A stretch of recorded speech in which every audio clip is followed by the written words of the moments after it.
Ledakan di gudang peluru amunisi daerah Gudmurah, Kodam Jaya di Bogor, Jawa Barat, Sabtu malam mengagetkan warga. Ledakan yang terdengar beberapa kali disertai kobaran api membumbung tinggi terjadi sekitar pukul 6 sore. Warga yang berada di sekitar panik hingga berlarian menyelamatkan diri. Ledakan dan kebakaran di gudang amunisi Kodam Jaya membutuhkan waktu cukup lama. Api baru berhasil dipadamkan sekitar pukul 3.45 Minggu pagi dengan melibatkan 27 unit mobil pemadam kebakaran. Panglima TNI Jenderal Agus Subianto yang meninjau lokasi kebakaran gudang menyatakan amunisi yang meledak merupakan jenis bekas pakai atau yang sudah kedaluarsa karena berusia lebih dari 10 tahun. Dan terjadi di gudang penyimpanan munisi sisa latihan atau temuan dan munisi-munisi yang sudah expired. Ya. Dan secara sistematis sebenarnya munisi-munisi tersebut akan diledakkan, ya, didisposal, namanya dipamempek. Tentunya melalui sistematis pemeriksaan dan sebagainya. Ada MKK dengan MKB, ya, jadi seluruhnya ada berapa ton? 65 ton hasilnya. Munisi yang SOP-nya munisi yang sudah expired itu dikembalikan ke Kodam Paldam Jaya di Gudmurah ini dikumpulkan untuk Dampak ledakan juga dirasakan warga di perumahan Kota Wisata Cibubur. Lebih dari 5 barang yang diduga amunisi atau peluru terlempar ke area permukiman warga. Akibatnya beberapa warga diungsikan untuk sementara waktu. Karena beberapa klaster ada yang terdampak objek-objek yang cukup mengerikan buat kita seperti granat dan lain sebagainya yang harus segera diamankan. Jadi ada juga yang memang terdampaknya kecil sekali, tapi tetap kami menunggu keputusan dari tim Gegana atau tim pengaman. Kaca jendelanya bolong karena peluru, tapi tidak kelihatan pelurunya kemana. Oleh sebab itu, kenapa warga mesti diungsikan untuk sementara ini. Pasca ledakan, petugas masih melakukan penyisiran dan pembersihan sisa material yang terlempar akibat ledakan. Tim Liputan, Kompas TV. Membahas soal kebakaran gudang amunisi daerah Kodam Jaya di Bogor, Jawa Barat, kita sudah bersama dengan anggota Komisi 1 DPR, fraksi Golkar, Bobi Adityo Rizaldi. Selamat petang, Pak Bobi. Selamat petang, Mas Ibrahim. Baik, Pak Bobi, tadi Panglima bilang ini disinyalir akibat gesekan. Ketika ada gesekan yang menyebabkan ledakan dari amunisi kedaluarsa, apa yang Komisi 1 soroti yang jadi catatannya, Pak Bobi? Jadi utamanya kita tentu perlu ada investigasi dan hasilnya disampaikan nanti. Tadi sepintas kan sudah dibilang bahwa itu ada amunisi yang kadaluarsa yang memang akan diledakkan. Karena secara teorinya itu amunisi itu kan tidak ada yang kadaluarsa. Yang dari Perang Dunia Kedua pun itu juga masih bisa meledak. Tetapi tadi sudah diidentifikasi bahwa ini adalah amunisi yang memang akan dihancurkan. Nah, oleh karenanya berikutnya adalah kita ingin memastikan keselamatan penduduk di area sekitar. Tadi disampaikan gudang amunisi itu ternyata di sana bukan hanya satu, ada beberapa.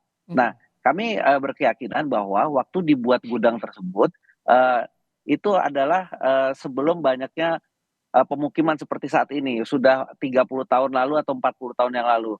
Oleh karenanya ini perlu dievaluasi ulang. Kalau tadi disampaikan bahwa dengan adanya kejadian ini, ada penduduk yang diungsikan, artinya memang ada masyarakat yang tidak di dalam jarak aman untuk ada suatu gudang amunisi di tengah-tengah kepadatan penduduk. Ini yang nanti perlu dievaluasi apakah gudang tersebut perlu dipertahankan dengan tingkat protokol keamanan yang ditingkatkan lagi atau memang perlu ada relokasi gudangnya. Karena kalau untuk merelokasi pemukiman kan saya rasa sangat rumit lah. Tetapi minimal gudangnya. Kalau tadi proses tunggu untuk disposal amunisi yang kedaluarsa atau bekas pakai, tapi rentan, ini berbahaya, itu bagaimana prosesnya, Pak Bobi? Ya, setiap maksudnya setiap mengelola amunisi itu sudah pasti ada protokolnya masing-masing. Dan saya rasa TNI juga paham. Kalau ini memang suatu kecelakaan, ya memang perlu diantisipasi. Paling tidak itu tadi, jangan sampai bila mana terjadi kecelakaan itu bisa merembet masuk ke ranah masyarakat di pemukiman yang padat. Karena ya itu tadi, gudang tersebut pasti dibuatnya itu zaman sebelum banyak pemukiman di area 10 kilo di antara dari jarak gudang tersebut misalkan. Nah ini yang tadi karena ada disampaikan ada evakuasi. Nah kalau ada evakuasi berarti kan kalau ada kecelakaan itu ada di dalam jarak yang tidak aman. Nah ini bagaimana ke depannya?